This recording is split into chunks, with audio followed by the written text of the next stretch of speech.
Buxoro viloyati Favqulodda vaziyatlar boshqarmasida O'zbekiston Respublikasi Favqulodda vaziyatlar vazirligi akademiyasi kursantlarining bitiruv, ishlab chiqarish hamda bitiruv malakaviy ishi oldi amaliyotini tashkil etish masalalariga bag'ishlangan seminar uchrashuvlar tashkil etildi.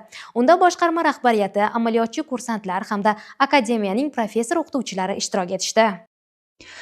Uchrashuv davomida kursantlarning har biri bilan harbiy intizomga rioya etish, mehnat muhofazasi va texnika xavfsizligi qoidalariga amal qilish, shuningdek, yo'l harakati qoidalariga qat'iy rioya etish masalalari bo'yicha batafsil tushuntirishlar berildi. Bundan tashqari, amaliyot jarayonida belgilangan kun tartibiga so'zsiz amal qilish zarurligi alohida ta'kidlandi.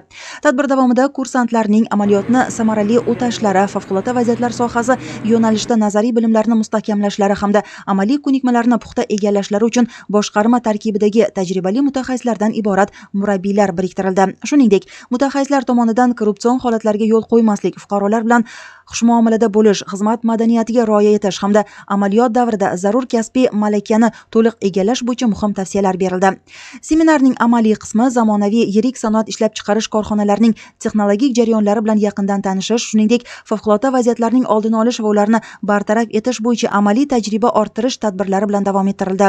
Buxoro viloyati Favqulodda vaziyatlar boshqarmasi rahbariyati tomonidan kursantlarga ishlab chiqarish korxonasining umumiy faoliyati, ishlab chiqarish bosqichlari hamda texnologik jarayonning xavfsizlik nuqtai nazaridan muhim jihatlari batafsil tushuntirildi. Xususan, korxonada ishlab chiqarilayotgan mahsulotlar uchun o'rnatilgan zamonaviy asbob-uskunalardan foydalanishda mehnat muhofazasi va texnika xavfsizligi talablariga qat'iy rioya etish zarurligi alohida ta'kidlandi.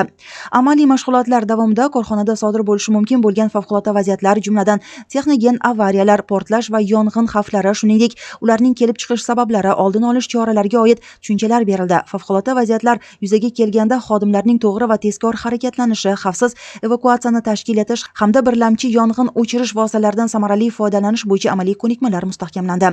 Korxonada fuqaro muhofazasi va yong'in xavfsizligi holati yaqindan o'rganilar ekan, ishchi xodimlarni favqulodda vaziyatlardan o'z vaqtida ogohlantirish tizimlari, evakuatsiya yo'laklari va chiqish eshiklarining holati, ichki yong'in o'chirish jo'mraklari, avtomatik yong'in xabar berish va signalizatsiya qurilmalarining sozligi tekshirildi. Shuningdek, yong'in xavfsizligi burchaklarining talab darajasida jihozlanganligi, yer osti suv olgichlari hamda suv ko'tarish qurilmalarining ishlash holati sinovdan o'tkazildi. Mazkur amaliy tadbirlar kursantlarda sanoat obyektlarida xavfsizlikni ta'minlash, favqulodda vaziyatlar xavfini kamaytirish va ishlab chiqarish jarayonlarida inson hayoti va sog'ligini muhofaza qilish masalalariga nisbatan mas'uliyatni yanada oshirishga xizmat qildi. Seminar uchrashuvining amaliy qismi doirasida kursantlar istirohat bog'ida joylashgan attraksionlarning fuqaro muhofazasi va yong'in xavfsizligi holati bilan yaqindan tanishdilar.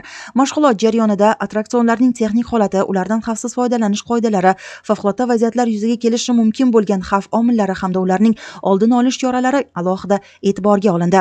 Kursantlarga attraksionlarning elektr ta'minoti, mexanik qismlarining mustahkamligi, favqulodda to'xtatish tizimlari, evakuatsiya yo'laklari va yong'inga qarshi birlamchi vositalarning holati amaliy tarzda tushuntirildi. Shuningdek, bolalar va aholining ko'p to'planadigan dam olish maskanlarida xavfsizlikni ta'minlashda mas'ul tashkilotlar va xodimlarning vazifalari keng yoritib berildi.